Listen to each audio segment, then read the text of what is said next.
अब next chapter जो हम रिवाइज करने वाले हैं वो है सप्लाई का चैप्टर। लेकिन सप्लाई का चैप्टर समझने से पहले आपको देखना होगा गुड्स एंड सर्विस का डेफिनेशन। आ जाइए बाबा, गुड्स एंड सर्विस का डेफिनेशन स्टार्ट करना है।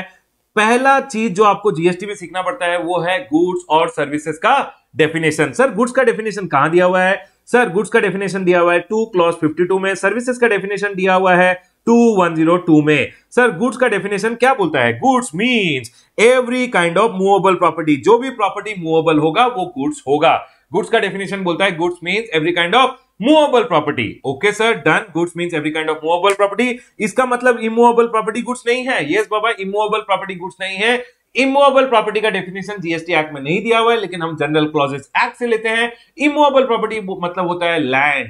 जो भी लैंड होता है, लैंड इमूवेबल प्रॉपर्टी है। कोई भी अगर आपको लैंड से बेनिफिट डिराइव हो रहा है तो वो भी इमूवेबल प्रॉपर्टी है। अगर लैंड के ऊपर समझ लीजिए एक बिल्डिंग अटैच्ड है तो बिल्डिंग भी इमूवेबल प्रॉपर्टी होगा। Things attached to the earth and anything which is fasten to anything attached. For an example, ये लैंड है, ये मूवेबल है। लैंड से अगर आपको कोई बेनिफिट हो रहा है वो भी मूवेबल है। एक बिल्डिंग है, बिल्डिंग भी मूवेबल है। अगर समझ लीजिए बिल्डिंग में कुछ भी परमानेंटली फिक्स्ड है तो वो भी इमूवेबल है। फॉर एन एग्जांपल, बिल्डिंग के ऊपर आपने टेलीकम्युनिकेशन टावर लगा दिया, परमानेंटली अटैच कर दिया तो वो भी इमूवेबल हो गया। याद रखिएगा, goods means every kind of movable property. मतलब ये चार चीजों को छोड़ के सब कुछ मूवेबल हो गया। और अगर मूवेबल हो गया तो सर वो गुड्स है। Goods means every kind of movable property. Other than means क्या क्या गुड्स नहीं है? Other than money. Money goods नहीं है। डन सर, मनी गुड्स नहीं है। अब इसमें अगर आप देखोगे, money can be Indian legal tender, foreign currency भी हो सकता है, cheque, promissory note, bill of exchange, any instrument जो आरबीआई रिकॉग्नाइज करता है उसको हम मनी बोलते हैं। लेकिन समझ लीजिए आपके पास अगर पुराने कॉइन्स, ओल्ड कॉइन्स वगैरह हैं तो ओल्ड कॉइन्स वगैरह जो हैं उनको आप न्यूमिस्मेटिक वैल्यू के लिए होल्ड करते हो और उनको मनी नहीं माना जाता। अगर मनी नहीं है तो सर वो गुड्स हो गए। अगर गुड्स हो गए तो ओल्ड कॉइन्स वगैरह अगर सेल करोगे तो उस पे जीएसटी आएगा। यस सर, पॉइंट क्लियर है। Goods means every kind of movable property other than money. Money goods नहीं है। ठीक है सर, पॉइंट क्लियर है। अगर आप देखोगे तो कभी कभी देखोगे commercial paper, certificate of deposits. अगर एग्जाम में ये दे दिया तो ध्यान रखिएगा, commercial paper, certificate of deposits वगैरह मनी होता है और मनी है तो गुड्स नहीं है। Done sir. तो goods means every kind of movable property. जो भी मूवेबल है वो गुड्स है। Other than money, money goods नहीं है।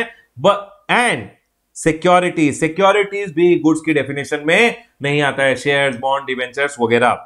उसके बाद बोला है बट इंक्लूड्स एक्शनेबल क्लेम। अगर आप सिंपल टर्म्स में समझो तो एक्शनेबल क्लेम मतलब होता है एक क्लेम जिसके लिए आप एक्शन ले सकते हो in the court of law. ठीक है सर, इतना ही पॉइंट मैं बोलूंगा।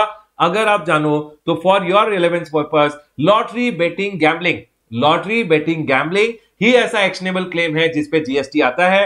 Other actionable claims are out of GST. Yes sir, point clear है। उसके बाद बोल रहा है क्या क्या इंक्लूडेड है? Includes actionable claim, growing crops, grass, things attach to और forming part of the land. समझ लीजिए एक पेड़ उगा हुआ है या कोई भी ग्रास उगा हुआ है, अगर उसको आपने सेवर्ड बिफोर सप्लाई और under a contract of supply कर दिया, मतलब समझ लीजिए पेड़ को काट दिया, वो मूवेबल हो गया। अगर मूवेबल हो गया तो वो गुड्स हो गया और उस पर जीएसटी आ सकता है। ध्यान रखिएगा। ठीक है सर, पॉइंट क्लियर है। तो गुड्स मीन हर एक चीज जो मूवेबल है। Goods means every kind of movable property other than money and securities. Money and securities goods नहीं है बट इंक्लूड्स एक्शनेबल क्लेम। ध्यान रखिएगा, एक्शनेबल क्लेम गुड्स है। एक्शनेबल क्लेम गुड्स है, लेकिन सप्लाई की डेफिनेशन से सारे एक्शनेबल क्लेम को बाहर निकाल दिया other than lottery, betting and gambling. Lottery, betting and gambling ऐसे एक्शनेबल क्लेम है जिन पे जीएसटी आएगा। अदर देन दैट गुड्स है, लेकिन सप्लाई की डेफिनेशन से बाहर निकाल दिया है। So sir, goods means every kind of movable property other than money and securities. Actionable claim included है goods की definition में, but जो growing crops, grass वगैरह होते हैं उनको अगर आप काट के सप्लाई करते हो तो मूवेबल हो गए। अगर मूवेबल हो गए तो गुड्स हो गए। डन सर, पॉइंट क्लियर है। उसके बाद बोला गया है सर्विसेज। सर्विसेज का डेफिनेशन बोला गया है 2 क्लॉज 102 में। Services means anything other than goods. जो गुड्स नहीं है वो सर्विस है। इमूवेबल प्रॉपर्टी गुड्स नहीं था, इमूवेबल प्रॉपर्टी सर्विस की डेफिनेशन में आता है। Anything other than goods is service and hence immovable property को आप बोलोगे service. Sir money and securities भी सर्विस भी नहीं है, क्योंकि यहां पे बोला anything other than goods. Anything other than goods मतलब हो गया इमूवेबल प्रॉपर्टी, सर्विस हो गई। Anything other than goods, money and securities मतलब मनी एंड सिक्योरिटीज को सर्विस की डेफिनेशन से भी बाहर निकाल दिया। Neither goods nor service. Done sir, point clear है। But it includes activity relating to the use of money, it's conversion by cash और by any other mode from one form to another form for which separate consideration is charge. For an example, मैंने money को bank को दिया 10 लाख रुपए cash और बोला मेरे को एक डीडी दे दो, तो एक फॉर्म ऑफ मनी से दूसरे फॉर्म में टर्न हो गया। मनी का क्या फॉर्म्स होता है सर? डीडी, चेक, कैश, सब मनी का ही फॉर्म है। अगर मैंने कैश दिया और डीडी लिया और बैंक ने कुछ चार्जेस चार्ज किए हैं तो मनी पे जीएसटी नहीं आएगा। Money is neither goods nor service, लेकिन जो रिलेटेड एक्टिविटी है वो सर्विस है। बैंक आपको सर्विस दे रही है by taking cash into DD and making it into DD, और बैंक उसके लिए एक छोटा सा अमाउंट चार्ज करेगा। देन सर उसके बाद बोला गया activities relating to use of money, it's conversion from one currency to another for which separate consideration is charge. आपने आईएनआर दिया बैंक को और बैंक ने आपको डॉलर्स दिया, one currency to another currency. अगर बैंक ने आपसे कुछ चार्जेस चार्ज किए हैं तो जो चार्जेस है दैट इज बिकॉज बैंक ने एक एक्टिविटी किया है और उसको सर्विस एक्टिविटी बोला जाएगा। उसके बाद वन डेनोमिनेशन टू अनदर, मैंने बैंक को 2000 का नोट दिया, या समझ लीजिए एक शॉपकीपर को 2000 का नोट दिया और उन्होंने मेरे को 100 रुपए के 20 नोट दे दिए। One denomination converted into another. अगर उन्होंने मेरे से कुछ अमाउंट चार्ज किया है for which separate consideration charge, तो वो जो एक्टिविटी है वो सर्विस एक्टिविटी है। ध्यान रखिएगा, money is neither goods not service, लेकिन रिलेटेड जो एक्टिविटी होता है वो सर्विस होता है अगर उसके लिए सेपरेट कंसिडरेशन चार्ज किया जाएगा। नेक्स्ट एक्सप्लेनेशन बोला जा रहा है, यहां पे एक्सप्लेनेशन बोल रहा है सर्विसेज इंक्लूड फैसिलिटेटिंग और arranging transaction in securities. Securities are neither goods not service, लेकिन समझ लीजिए मोतीलाल ओसवाल है, शेर खान है, वो आपके लिए डीमेट अकाउंट खोलते हैं, वो आपके लिए शेयर खरीदते हैं, बेचते हैं और आपसे कमीशन चार्ज करते हैं। देखिए money and securities are neither goods not service, लेकिन रिलेटेड एक्टिविटीज जो होते हैं, रिलेटेड एक्टिविटीज जो होते हैं जिनके लिए एक अमाउंट चार्ज किया जाता है वो सर्विस एक्टिविटी है और उसको सर्विस में लाया गया है। ये बोल रहे हैं अगर आपको सर्विसेज इंक्लूड्स फैसिलिटेटिंग और arranging transaction in securities. For an example demat charges, brokerage, portfolio maintenance charges वगैरह जो आपसे चार्ज किए जाते हैं because they are providing you a service. Done sir, point clear है। उसके बाद आ जाइए नेक्स्ट में, यहां पे एक मैंने इंपॉर्टेंट नोट लिखा है डिराइवेटिव। डिराइवेटिव क्या होता है सर? एक डिराइवेटिव डॉक्यूमेंट होता है जो डिराइव करता है उसका value from the underlying asset. अगर डिराइवेटिव का डॉक्यूमेंट है, derivatives are securities and it is neither goods not service. लेकिन समझ लीजिए एक डिराइवेटिव का डॉक्यूमेंट है जिसमें एक्चुअल जो गुड्स है वो on the due date transfer होता है।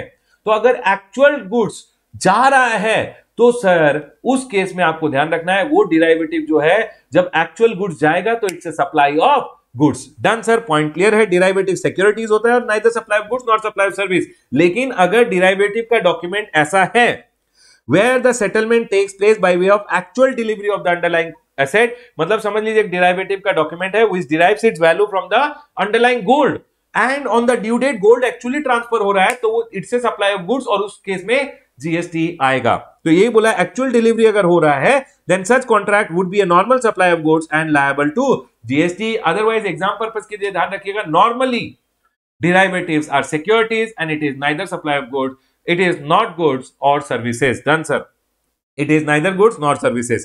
यहां पे कुछ एग्जांपल दिए हैं मैंने। Sale of debenture, sir debenture क्या होता है? Debentures are neither goods nor service क्योंकि सिक्योरिटीज होता है। Sale of plot of land, ध्यान रखिएगा land is an immovable property, it is a service. लेकिन अगर आप सप्लाई की डेफिनेशन में जाओगे ना तो उन्होंने बोला है sale of land is neither supply of goods nor supply of service। Land although immovable property है, land although immovable property है, although service है, लेकिन लैंड के सेल पे जीएसटी नहीं आता क्योंकि it is neither supply of goods not supply of service as per the supply का डेफिनेशन।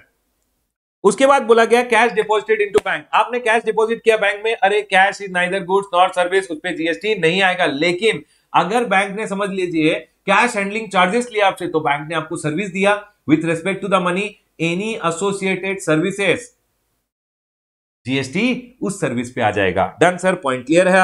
हाउसिंग लोन, बाबा अगर आपने 10 लाख का लोन लिया है, money is neither goods not service. समझ लीजिए बैंक ने आपसे डॉक्यूमेंटेशन चार्जेस लिए, बैंक ने आपसे इंटरेस्ट वगैरह लिया, तो बाबा those are service which is being provided to you. लेकिन इंटरेस्ट का केस में ध्यान रखिएगा it is an activity relating to money, it is a service. लेकिन अगर आपको याद है तो इंटरेस्ट एग्जेम्प्ट होता है, इंटरेस्ट पे जीएसटी नहीं आता है, exempt under entry number 27 in your exemption chapter. Done sir, point clear है। उसके बाद एक सर्कुलर है, ध्यान रखिएगा, priority sector lending certificate. Sir priority sector lending certificate क्या होता है? समझ लीजिए आरबीआई ने बोला कि एसबीआई हर बैंक को, और आईसीआईसीआई है, समझ लीजिए आरबीआई ने बोला है कि एवरी बैंक एटलीस्ट 20% अपना लोन का पोर्टफोलियो उनको एग्रीकल्चर को देना है। ठीक है सर। अब क्या हुआ, एसबीआई ने समझ लीजिए 25% अपने लोन पोर्टफोलियो का एग्रीकल्चर को लोन दिया, लेकिन आईसीआईसीआई ने सिर्फ 15% दिया है। तो सर एसबीआई ने तो एक्सेस दिया है 5%। यस सर, एक्सेस 5% लोन दिया एग्रीकल्चर को। और अगर आप देखोगे आईसीआईसीआई ने तो डिफॉल्ट कर दिया। तो आईसीआईसीआई को जो ये 5% लोन जो इन्होंने एग्रीकल्चर को नहीं दिया है, इसके लिए एक सर्टिफिकेट आईसीआईसीआई खरीद सकती है ई कुबेर वेबसाइट में।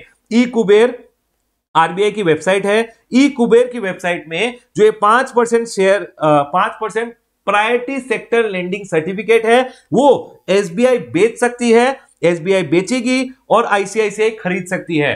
अब इस केस में क्या होगा, बैंक्स ने पूछा गवर्नमेंट को कि जब हम प्रायोरिटी सेक्टर लेंडिंग सर्टिफिकेट बेचते हैं क्या वो सिक्योरिटीज है, क्योंकि सिक्योरिटीज है तो जीएसटी नहीं आएगा।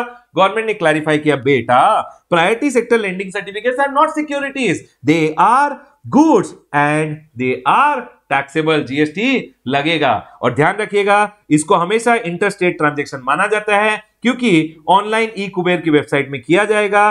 और पता है आपको प्रायोरिटी सेक्टर लेंडिंग सर्टिफिकेट पे बायर बैंक को रिवर्स चार्ज में जीएसटी देना पड़ता है। सर आपने तो नहीं पढ़ाया? अरे बाबा मैंने इसलिए नहीं पढ़ाया क्योंकि priority sector lending certificate goods है और गुड्स का रिवर्स चार्ज आपके सीए फाइनल में एप्लीकेबल ही नहीं है। Done sir.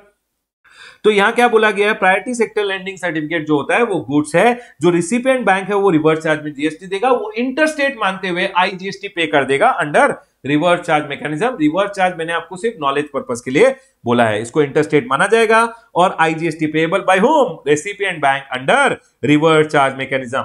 मेरे को नहीं लगता ये एग्जाम पॉइंट ऑफ व्यू से इंपॉर्टेंट है, सी ग्रेडेड चार्ट है, लेकिन ध्यान रखिएगा क्योंकि एग्जाम में छोटी मोटी चीजें कहीं भी एक छोटे मोटे एमसीक्यू के रूप में आ सकता है। यहां मैं अपना गुड्स एंड सर्विस का डेफिनेशन क्लोज करता हूं।